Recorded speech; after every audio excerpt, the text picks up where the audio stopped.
Let's hit it.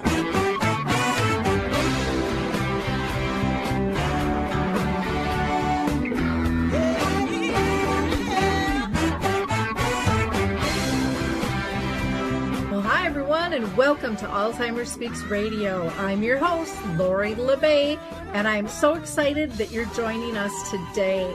We are going to have a fascinating conversation, as usual, as we learn from people all around the world at all ages and stages of life. Stay tuned as we shift our dementia care from crisis to comfort. Here we go. What you think about, you will bring about.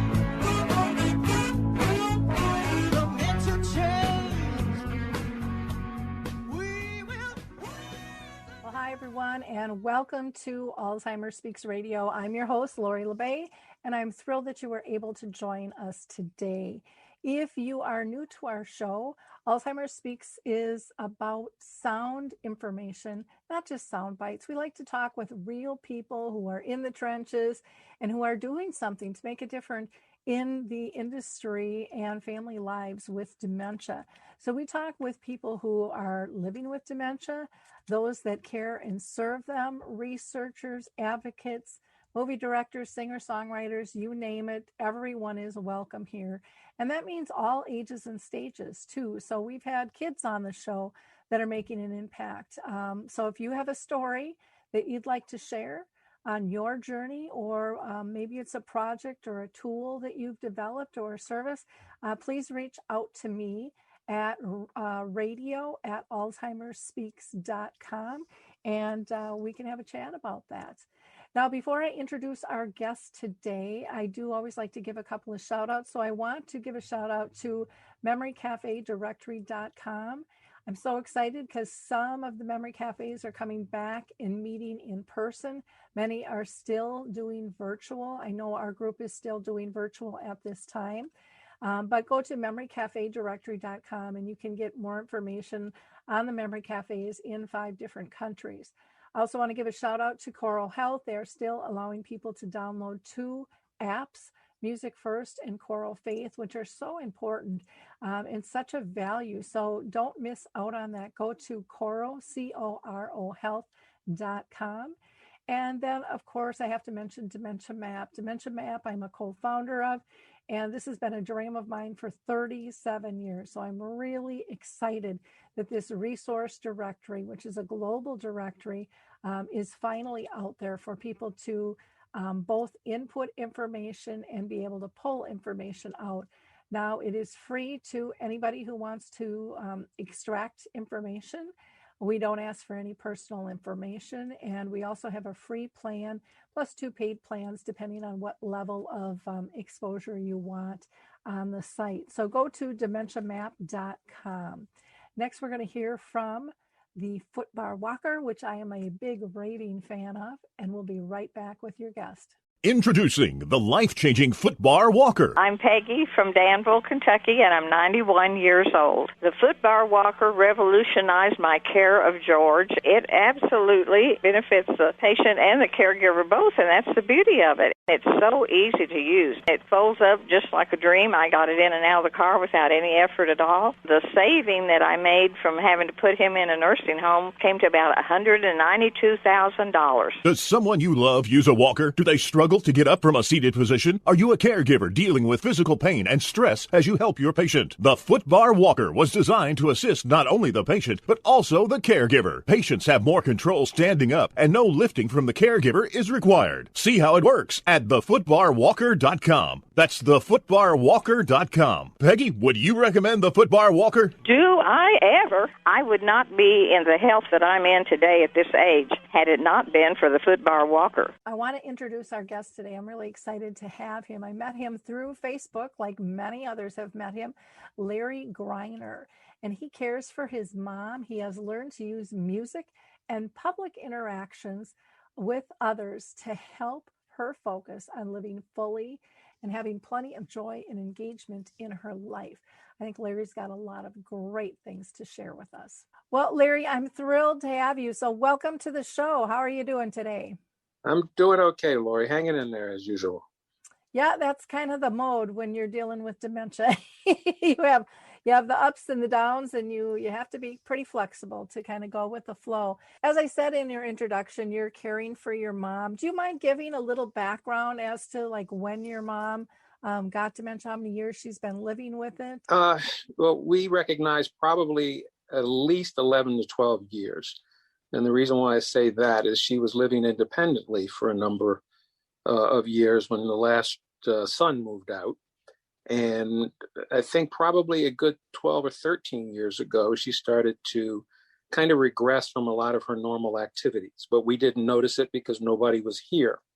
Subsequently, my other brother, who lives relatively close here in Baltimore and pretty much stopped over on a regular basis, started to see those changes. And eventually, after an accident she had, we became more aware of her diagnosis from the doctors at that point when she was in the hospital. And again, that was a good 11 years ago when my brother started caring for her at that point in time because he was close to her. I was in California at that time. So, but that's about the time we're recognizing probably her symptoms started showing up at that point. So. Okay. And like you said, you at that time you were living in California, but now you have moved in to take care of your mom. Can you tell us? I mean, that's a really personal decision, and it's a big decision. One I think many people struggle with. Can you tell us how you came to that? Again, as I said, my brother had been caring for her for about 4 to 5 years, without really knowing. Or actually mentioning to us that these things were going on. He did it on his own. And eventually it broke him. And he eventually sent an email to my other brother and sister and myself and said he couldn't take it anymore because he had his own family to raise, his own business to run, plus living here in the home with mom full time after our caregiver took off at 7:30 every day. And so I came home 2013 and had a 3.5-month a leave of absence from work and became introduced to my mom's needs and what the disease does to you, what the family dynamics does, and what it does to the caregiver. It was easier for me at that point because I had a 3-month window to go back to California, but it was the break that my brother needed, and I needed to help him out more than anything else.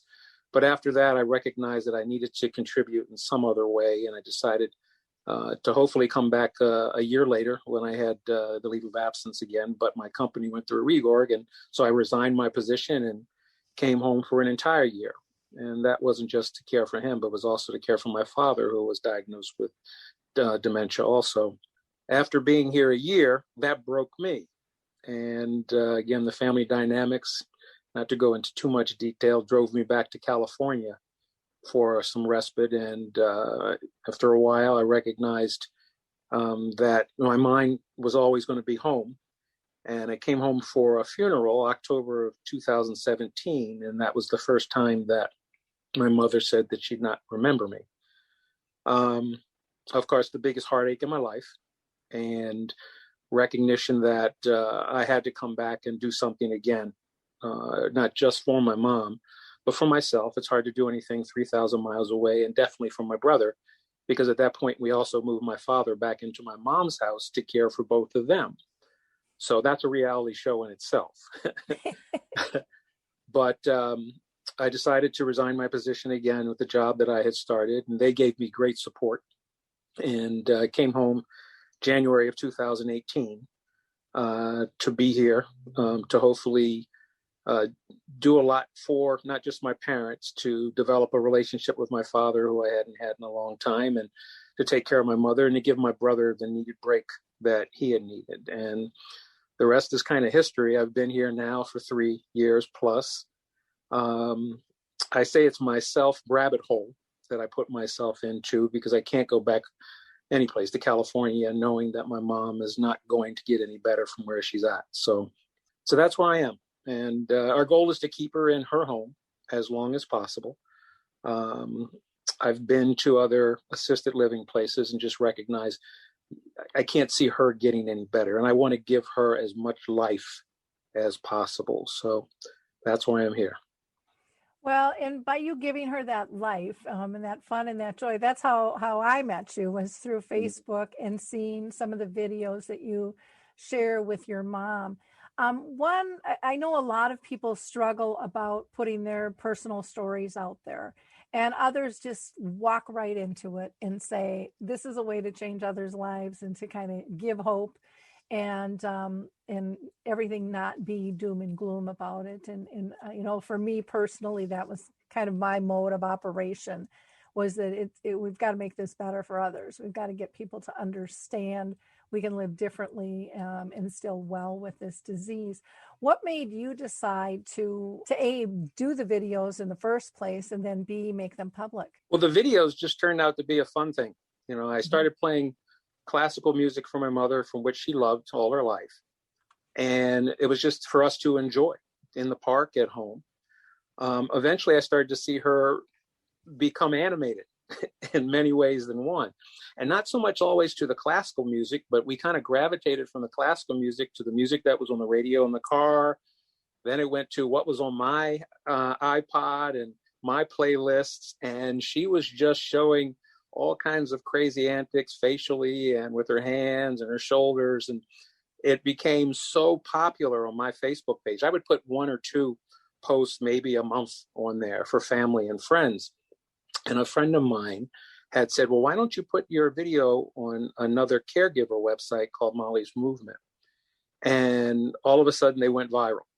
And I kind of felt that they were kind of out of context when I put them there, because a lot of them are personal stories and really pretty sad. But people started responding, saying that Mom's videos were making an impact on them of, okay, you put a sort of fun side to dementia, if you want to put it that way. And it just grew from there to the point where if I did not post a video of Mom's video of her doing her, as I call it, hand jiving to music, people would wonder whether or not everything is okay with us. And now where I'm kind of doing a video a day if I can, because I have so many banked. And it's just become fun for me, therapeutic for me, because I see her enjoying the music and the time that we're having together. Therapeutic evidently for a whole lot of other people on the websites that I do post her videos, because it gives them a chance to escape where they're at.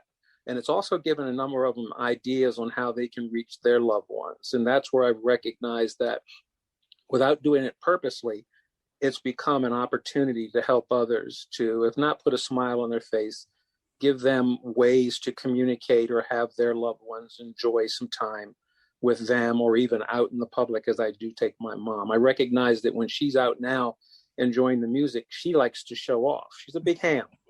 She is a big ham. When she sees somebody coming down the boardwalk or sits across from us at the picnic table, she specifically calls them out and basically starts generating a conversation with them. And if I start playing music, she entertains them to no end, and they just love her. They just absolutely love her. Yeah, I remember seeing the video where she's singing to a couple that just got married in the park. And my heart just like melted. And you could tell theirs did too, how touched they were by that. Well, when we go to the park, of course, we have no clue who we're going to meet up with. We don't know whether or not it's just somebody fishing or somebody out just taking a stroll. And that day we arrived and we saw about 3 or 4 people from a wedding party taking pictures. And I decided to jump in and say, hey, listen, let me take the picture for them, because they couldn't get all 4 in the photo. And I thought that was the end of it. Next thing I know, about an hour later, the whole wedding party shows up. Bride, parents of the groom and the bride. And they were taking pictures again with the lake in the background. And they had asked me to take pictures of the whole wedding party. At that point, I said, well, listen, I know you're never going to have this asked of you.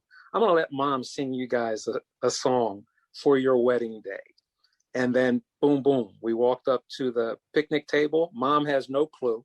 She's wearing the most, I don't want to call it ridiculous, but funny rabbit ear headpiece that somebody had sent her for fun. And all I need to do is put the music on. And I knew she knew Etta James, at last. And I thought that was the most appropriate song for this newlywed couple. And as you notice, when it starts to play, she doesn't know what's on. And then all of a sudden, boom, she just jumps right into the lyrics.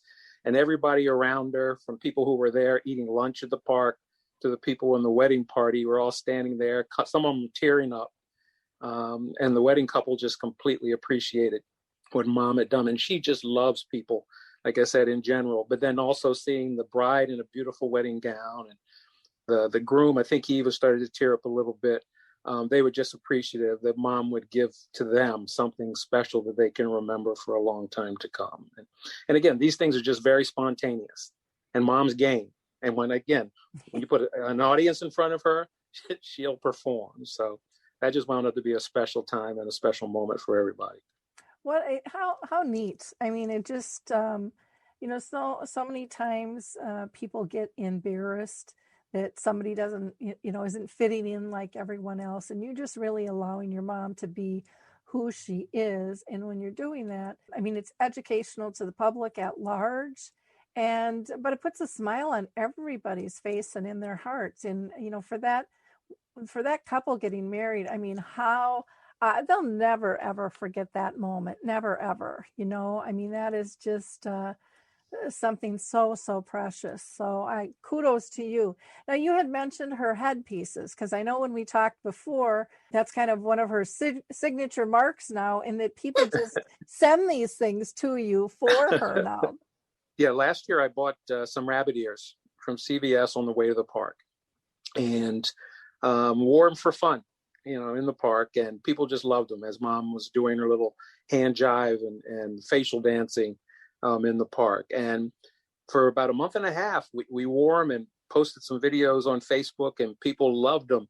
And on some of the caregiver websites I was on, people just said, I was in the store today and I saw these headpieces. I'd like to send your mom. Well, within about 3 months, I had received more than 50 pair, sometimes getting 10 at a time from Amazon, of people sending her headsets. I think at this point, she's over close to 100 pair, and they're literally from around the world, as far away as Indonesia, Australia, UK, South Africa, Canada, Mexico. People have been sending her these headpieces. So we alternate, color coordinate, and everything else. And they've even gotten themed, where they send them for Thanksgiving, Christmas, New Year's, birthday, Valentine's, St. Pat's. For Thanksgiving, we got 2 full turkey heads that somebody said I had to wear one. So we wore those, and I posted a video online of the 2 of us wearing those, and it's kind of grown. And it's even outside of the headbands. They're sending their T-shirts, mugs, flowers, edible arrangements, homemade bug spray. It goes on and on. I'm amazed, and really, my heart is full with so many people that have taken to her and sending her love, and it's therapeutic for me also. So that's how that grew. And it's still growing. We just got another headset last week. So. Oh, wow. What does your family think of all the videos? They're loving it. They're absolutely loving it. And I think the best part is knowing that Mom's being entertained.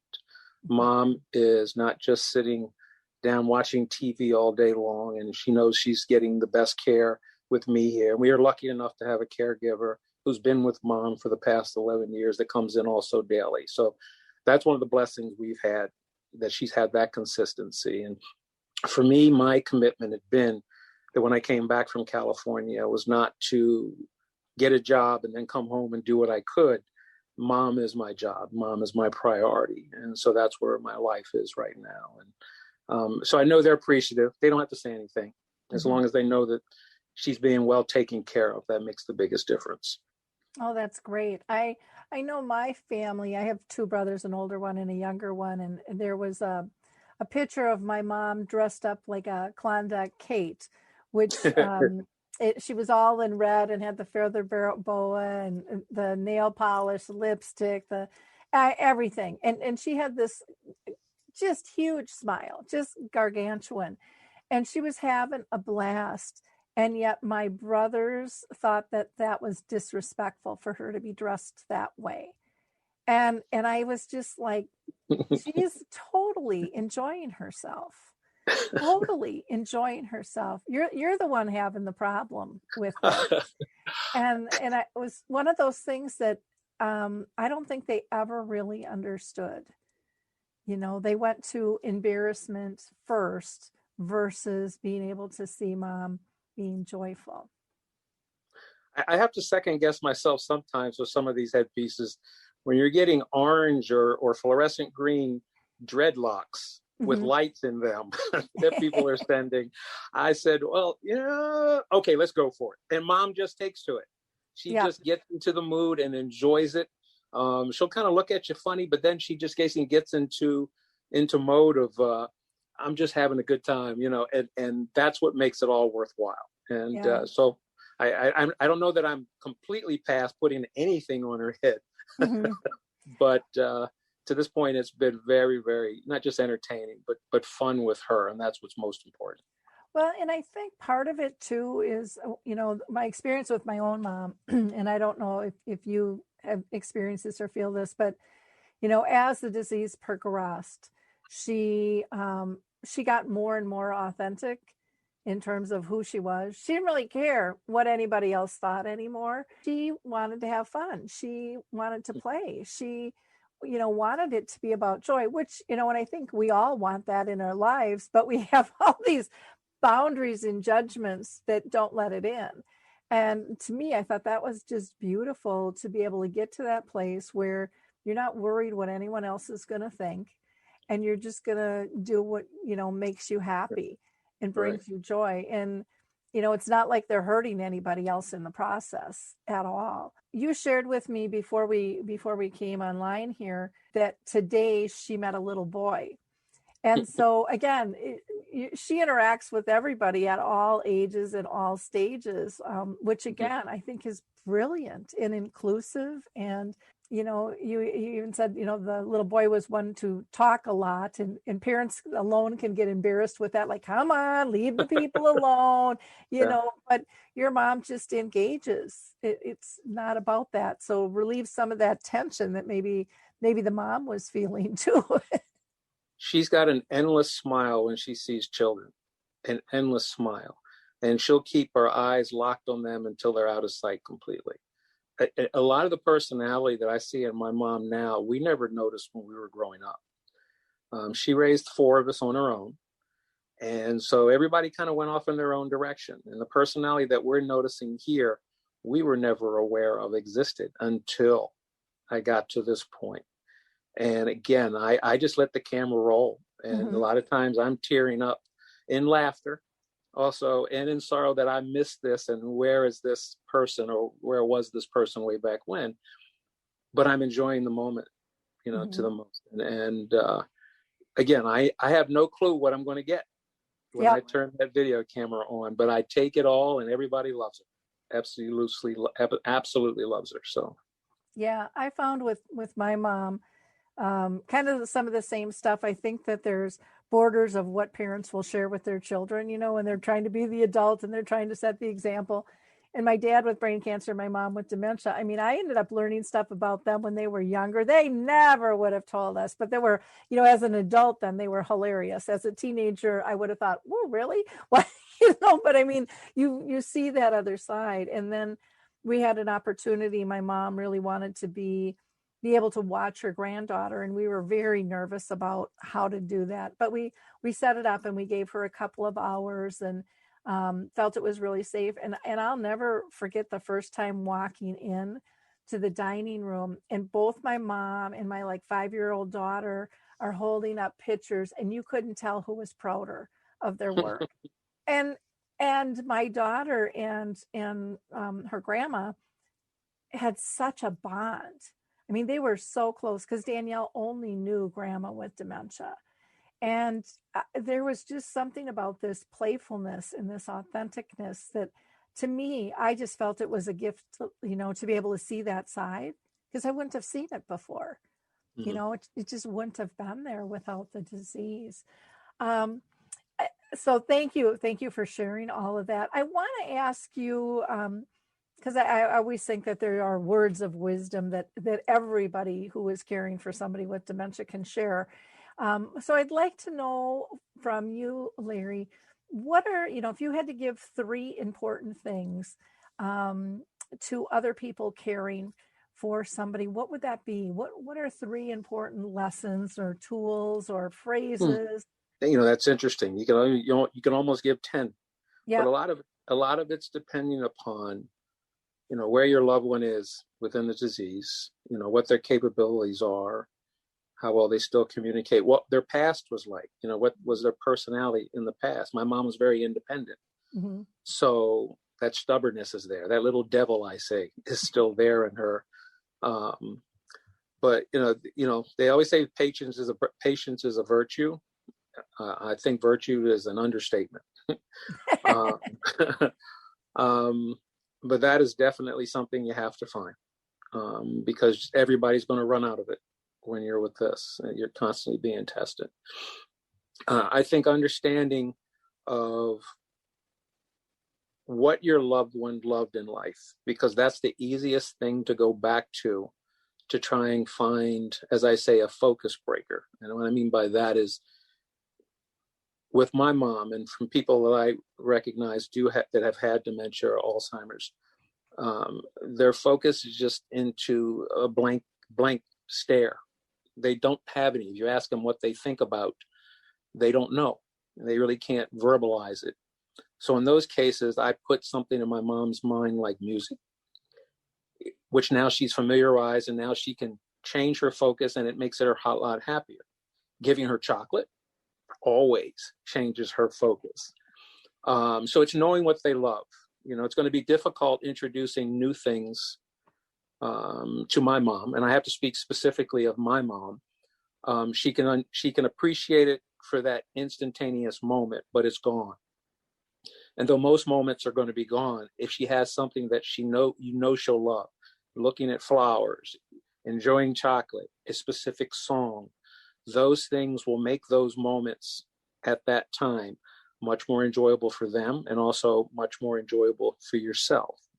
And sometimes it can last a little bit longer. Again, being out in the park with mom, when she sees people, now it's becoming moment after moment after moment after moment that she can enjoy. Enjoying the leaves, and that you're looking at swaying in the breeze, or the sounds of the birds, those kind of things. Change that focus, and you can make a difference in their life. And the third thing, wow, it's a situation, because your days are, as they say, Groundhog's Day every day. You're going to go through the same emotions in the morning, the sundowners in the evenings, whatever it might be in the afternoon. You got to try to make the best of all of those times. And again, you're not going to change those physical attributes that they're going to go through. It's just a part of their life, unfortunately, from that point on. I think, again, the patience comes back with working with it at that time, and hopefully they're, creating an atmosphere that they're not going to dwell on the sad things, or you won't dwell on those sad things. Try to make those moments as peaceful and happy and entertaining for the both of you as possible. Conversation is great. Conversation is great, not just with yourself, but with others. And I think at those times, again, you're making their minds work. So that's the interaction that, again, you not just have with myself, but also with others outside of the house that make a difference in her life. So those are just three things that I know that can make a difference. So. Yeah, I think those are all really important. The patience, like you said, I mean, we need that in life in general, period. But you need it a lot more when you're dealing anytime with a chronic illness. The understanding, just knowing the history of what is somebody like. They might not like what you like, and so we need to know that, because if you're putting on your music that you enjoy, but they don't, and what I found, and it sounds like you found this too, that, when they're peaceful, when they're joyful, I could be peaceful and joyful. Right. I wasn't as stressed, but when they're stressed or angry or whatever, and something's wrong, then, then I'm living that too. And I also think you had mentioned in terms of, getting to know what they like. I think a piece too that I found really helpful is to realize that they can pick up on my mood. Sometimes we're so focused on them and what they can't do, but they can still read all our nonverbals and all our mixed messages. And I think that is something that we really have to teach people, that a lot of times they're perfectly content until we walk into the room, and it's our baggage that changes their mood. And then we get mad at them because now they're upset, and they're just reflecting back what we're trying to hide maybe in ourselves sometimes. Have you experienced that? Definitely. And again, my mom being a single mother for so long and being a very independent and smart lady to this day, still extremely, she still speaks German fluently at this point, and a little Russian. So one of the things that I've recognized is my mom as a person, as a human, as a woman, is still in her, and she still brings that out. The part of her that hurts the most, or that hurts me the most than anybody around her, is that familiarity she has with her children and the people around her and her family. Those are the ones that she does not remember. She does not remember me probably 95% of the time. Mm-hmm. She can say that I'm her son, but she can't say which son. And sometimes she'll ask, "Are you my son?" So that part, which of course is the part that's more intimate to us as a family member, and the one that hurts the most, is not there and is waning more and more. But I find that the person she is, loving children, loving interaction with others, loving the flowers that she's always loved, loving the classical music, that is so in her still. You just need to bring that out and keep it introduced to her, that she can continually enjoy that. I was with, we were at the park not too long ago. We were talking with a couple, and she started going back on her past as a little child, where she grew up in Philadelphia and lived with her father also in Norfolk because her parents were divorced. And some of the stories she was telling the couple that she was talking to, I never knew. But it was her. It was my mom as a young lady, as a little girl growing up, that she retained and was able to say it without any kind of hesitation. Again, those things a long time ago, of course, in most cases do stay with her. But anything, I'd say even the past 20 years or so, she cannot retain. But I got to give her the opportunity to be able to bring those stories out when possible. So, that's where the interaction with others is priceless. Yeah. Well, and I do think, when somebody doesn't recognize their family by name, I know how people struggle with that. And what I encourage them to understand is that typically they've gone back in time before they had children. Right. And what we have to focus on is not so much our name, but that they feel safe and comfortable with us. Because that's the biggest gift you can give anybody at all. They're not afraid of you. They want to engage with you. They feel comfortable with you. Because they remember more emotions than the specifics, to a situation. It really is about how you make them feel. If you could rewind the clock, and would you still make the same decision in terms of coming back and caring for your folks? Without a doubt. I was lucky. I wasn't married. Well, I'm not married. I don't have any children, didn't have a mortgage.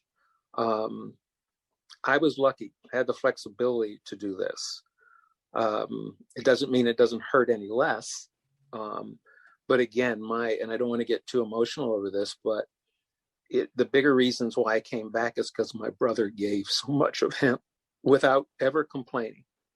And what he gave up in his life, I can't repay him enough, because as I mentioned in something I wrote a while back, is he handed the baton to me. He kept mom going.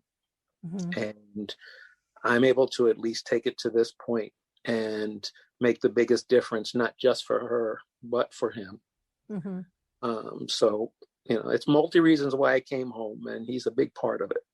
So, but no, I have no regrets. Of course, we'll never have regrets in this. As everybody tells me, you'll never have regret. Yeah. The only regret I have is that anybody suffers from this disease. Mm-hmm. Period. Yeah. And the more we talk about it, the more we raise awareness, the more we share our little tips of what works. The easier it's going to be on the next person, and the easier it might be for them to step into kind of the public eye and share their stories. Because I personally think that's how we change the world, is really by sharing these personal, intimate stories that people can not only see and deal in a logical way, but they can really feel the difference and the importance, through this process there. For you, how has this experience changed your life personally? I think the biggest thing is the awareness. We go through life and we get older, and you know your parents are going to get older and what we're going to do, and you really don't plan well enough. Mm-hmm. And the only time you do it is when it's time to do it. And it's at that time it catches you off guard as to what do I do now? Mm-hmm. I'm lucky that I had a brother that did what he had to do to make things well here for my parents. He's lucky that he has me to step in now to take it over from this point. I've become more aware of what the caregiver goes through. Those people who are only child that don't have any help, outside help. And now where do you go from there? So being an advocate for them, that's the awareness that I have, that I want to try and make a difference. And again, the videos have made evidently a little bit of difference for a lot of people. In the sense, you can't just sit back and let your loved one just be there. You can still interact. You can still find ways to communicate, to entertain them, and then also point them in some directions as to where they can go to get some support or help. I've had other organizations reach out to me, and that's been great. And now I can at least send some other individuals that need that help to those organizations to get their personal help. So I have a mission while I'm doing this. It's also therapeutic for me. Knowing that you're helping others makes a difference for me. And as long as Mom keeps singing, we can keep doing this. So we're making it work. Yeah. Well, one thing too, Larry, that I'll just say from my own perspective, I have some videos of my mom singing when she was in her end stages. And my mom's been gone since 2014. And I still watch those videos, and it can still change my mood. I can have a really bad day and I watch one of those and I'm like, it's okay. Everything's going to be okay. So I think you're helping everybody, but I think they will really help you and your family later on too, as things progress where they can't communicate quite as much, or even after somebody passes, just to be able to have those kind of legacy moments. And your mom can still bring joy to everybody. I mean, to me, that's a really important piece that sometimes families forget about, is grabbing that legacy, again, knowing what brings them joy, having the patience to deliver that and be with them while they're joyful, and then capturing those moments, because they are really going to help you a lot later on down the road. That is correct. That is correct. And what a great lesson to teach our children as well, in terms of interaction. Everything doesn't have to be black and white, and everything doesn't have to be difficult. You can still have plenty of joy with this journey. Anything else that you wanted to share? I know when I asked you about, if you had any tips for people, you said, oh, there's probably 10 I could give. So if you want to share any others, now would be the time to do that. Well, taking care of my mom, I have a game plan on a regular basis, and we're lucky enough to have a park that's really close to us and offers the distance, especially now with the COVID circumstances. And it offers a whole lot of people, that are able to pass by us and give us that interaction that I crave for her and that she actually loves. That's a big part of it. You can't pull them out of life. And I know it's tough being out in public, or for that matter, depending on, what their physical capabilities are, or again, how far the disease has progressed. but don't deny them that activity that really is healthy for them. I know when I talked to one of Mom's doctors years ago, when I came home, they said the physical activity itself is a big benefit, a big benefit. Mm-hmm. They were saying at least 5,000 steps a day can make a difference to slow down the progression of the disease, but again, who knows? But if you don't do something, they're just going to slip away a lot quicker. So they have to be active. Being active physically actually is active mentally, because you have to think about what you're seeing, stepping, keeping the body in motion, and those kind of things. That's extremely important. When I do reach out to people that are sending me messages on Facebook, and they're saying they're in the beginning stages of their loved one has just been diagnosed, my first bit of advice is keep them active. Keep them active. It makes a difference. I noticed the difference in Mom. If I wasn't here, even with a caregiver here, my mom would still be sitting a majority of the day. So that's not physically beneficial to them. But that's the biggest bit of advice I can give them. Keep them active. It's hard to know. I mean, my mom is 90. It's hard to know, is the age the issue right now, or is it the disease, or definitely is it both? And I know it is both, but you can combat both of them a little bit just by keeping them active. Mm-hmm. So that's 4 through 10 at this point, yep. as far as advice. Because everything else will fall in place.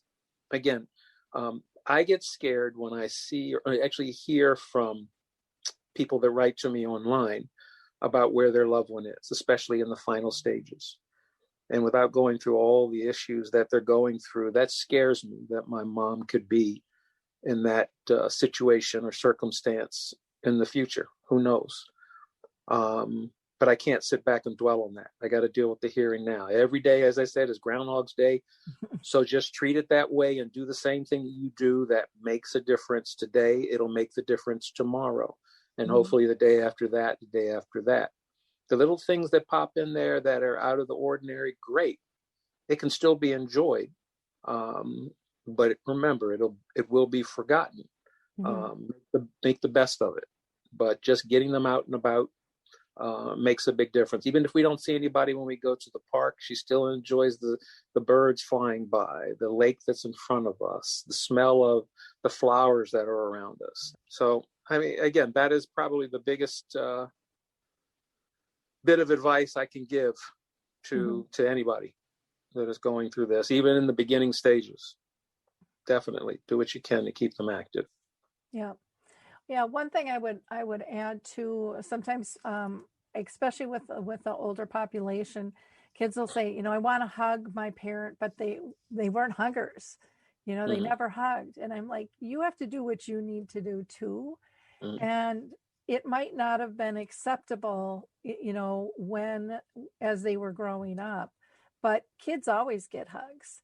And when they've gone back in time, many as they progress, they really appreciate those hugs again. Yeah. And touch is something that people miss, or, if you're not comfortable with a hug, you can always, massage their hands with lotion or their feet, or, but touch is really important. And as people age, they usually get less touch. And that is something I think the body craves, if we recognize it or not. And again, most appreciate that. And again, everybody's different, so you know your person the best. But don't forget about that either. And I should have mentioned that. I should mention, Mom, absolutely, she'll reach over to just grab my hand sitting at the kitchen table, just out of the blue, and she just says, "I want to be, I just want to hold your hand," and I totally agree with that, 100%. Yeah.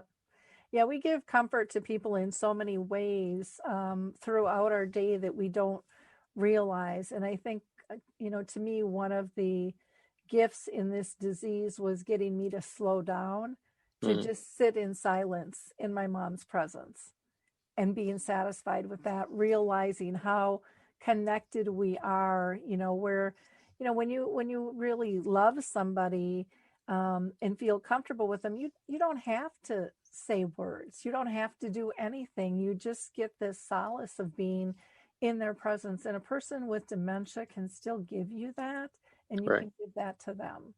Absolutely. Absolutely.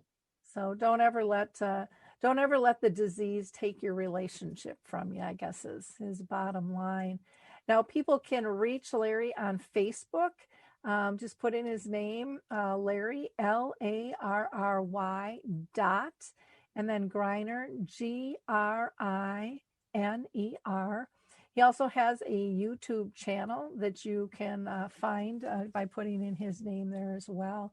Thank you, Larry, for all you're doing, and what a wonderful example you're sharing with the world of how to care for a loved one with dementia. You're doing an amazing job. So Thank you. keep up the great work, and keep sharing those videos. We will do our best. Okay. Thank you. Thank you again. And to our listeners, I hope that you like, click, and share this. Check out Larry's Facebook page. Maybe you're going to want to send a headpiece, to his mom to wear, or something else after watching those videos, and be part of the joy. Bye now. Bye-bye. Hi, everyone. This is Meredith from the Senior Fitness with Meredith podcast, where I discuss all things for seniors, from fitness, your health and wellness journeys, how to be all over strong and beyond. I also have my mini podcast called Motivation with Meredith. It's a great, quick motivational pick-me-up for your days. Join me, listen now, search for Senior Fitness with Meredith on your favorite podcast platform.